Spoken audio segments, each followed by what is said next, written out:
Should you buy a property with a pool? Before you take the plunge, I'll go over the pros and cons of owning a property with a pool.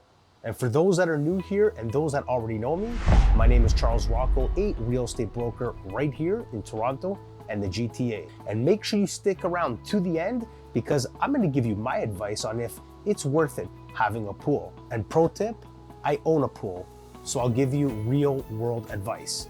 All right, so let's start with the pros. Pro number one, it's simply your own personal oasis. No public pools, no sharing water with strangers. It's your private pool, which means you're in control. You know who's in and out of that pool. And it's simply a great way to just refresh after a long day at work on your own time. And number two, it's just great for exercise. A lot of people these days are starting to resort to going to the public pool if they don't already have one and just kind of get their body in the motion, in the water, helps with just the relaxation of the muscle, and it's just overall great for exercise. Great cardio, no need for the gym, and you can do it on your own time. Number three, and actually this should be number one, pools are great for entertaining. Now, if you don't like entertaining, then skip this video. You don't want a pool, you already made up your decision. However, it is great for family and friend barbecues, having neighbors over, having your children swim with their friends. It truly is a gift. And here's a bonus tip. A lot of people are asking me as a realtor, should I go with a saltwater pool or a chlorine pool? Personally, I have a chlorine pool and there's a little bit more maintenance involved. With saltwater pools, the salt actually creates the chlorine. Don't get me wrong, you still have to be on top of it. So saltwater pools are gentler on the skin and eyes and require fewer harsh chemicals over time. Chlorine pools are typically less expensive upfront and are easier to find service providers for. And it really comes down to the preference and long-term maintenance. On one hand, I have clients that love their chlorine pool. On the other hand, I have clients that love their saltwater pool. So it's just a preference. And if you speak to a pool company, the professionals, they'll guide you in the right direction.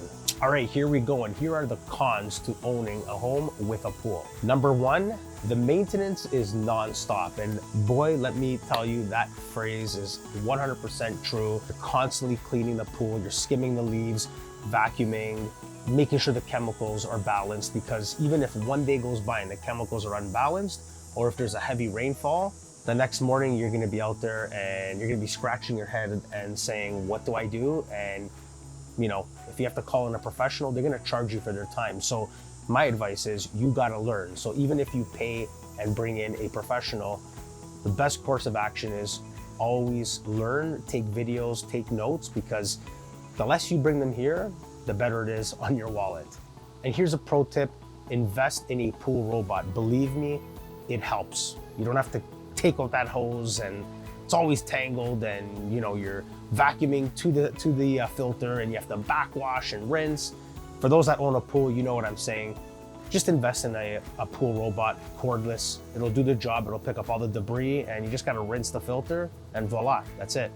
All right, another con to owning a pool is just the seasonal opening and closing cost. To open a pool, you're looking at around $300 to $500. To close a pool, you're looking at around $500. There's a lot more involved when you close the pool. You have to flush the lines and make sure everything is sealed properly for the winter. And just the costs overall, when it's a cold day and your heater's on, you're gonna feel that on your next gas bill. So just keep in mind that there's a lot of maintenance involved with owning a pool.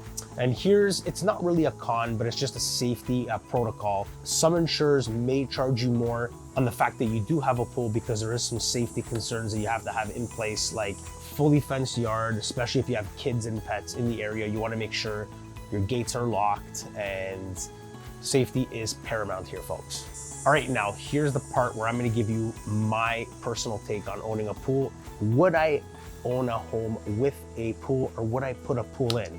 If I had to do this over again, probably not. And I'll tell you why. There are a lot of costs associated to it. And for those that have the extra budget to hire the professionals, when you have a pool, everybody's calling you to come over. Believe me, everybody's calling you. There's no privacy anymore. Everybody wants to take a dip in your pool. You're constantly out there cleaning. Sometimes the pros can't get there in time, so you got to get out there and make sure that your pool's in working order. Last minute play dates. You have family over. Hey, If something, knock on wood, breaks, what are you gonna do? If there's dirt and debris at the bottom of the pool, the chemicals are off, you have to rush to the store. There's a lot involved. However, if I was personally buying a property and I loved the property, loved the location, the lot, and it came with a pool, that's just a bonus. So I would definitely welcome that. If I'm buying a property, it would not deter me if there was a pool or not. And at the end of the day, just remember one thing. Even if you buy a house with a pool, you don't have to open it. You can buy one of those covers, those bungee covers, leave it closed if you don't want to open it. However, you definitely will open it. It is a great refreshing feel to just go in your own backyard, your own oasis, and enjoy that moment in peace without the large crowds and the chaos of going to a public pool. So now I want to hear what you all think. Do you own a pool? Do you have a property with a pool? Or are you thinking of putting a pool in? Are you pro pool or no pool? I want to hear below. Comment below, and I'd love to hear what all of you think. And make sure you stay tuned for the next video. I have more tips, more advice in regards to real estate here in Toronto and the GTA. So stay tuned. Thank you so much. Like and subscribe, and why not share this with a friend?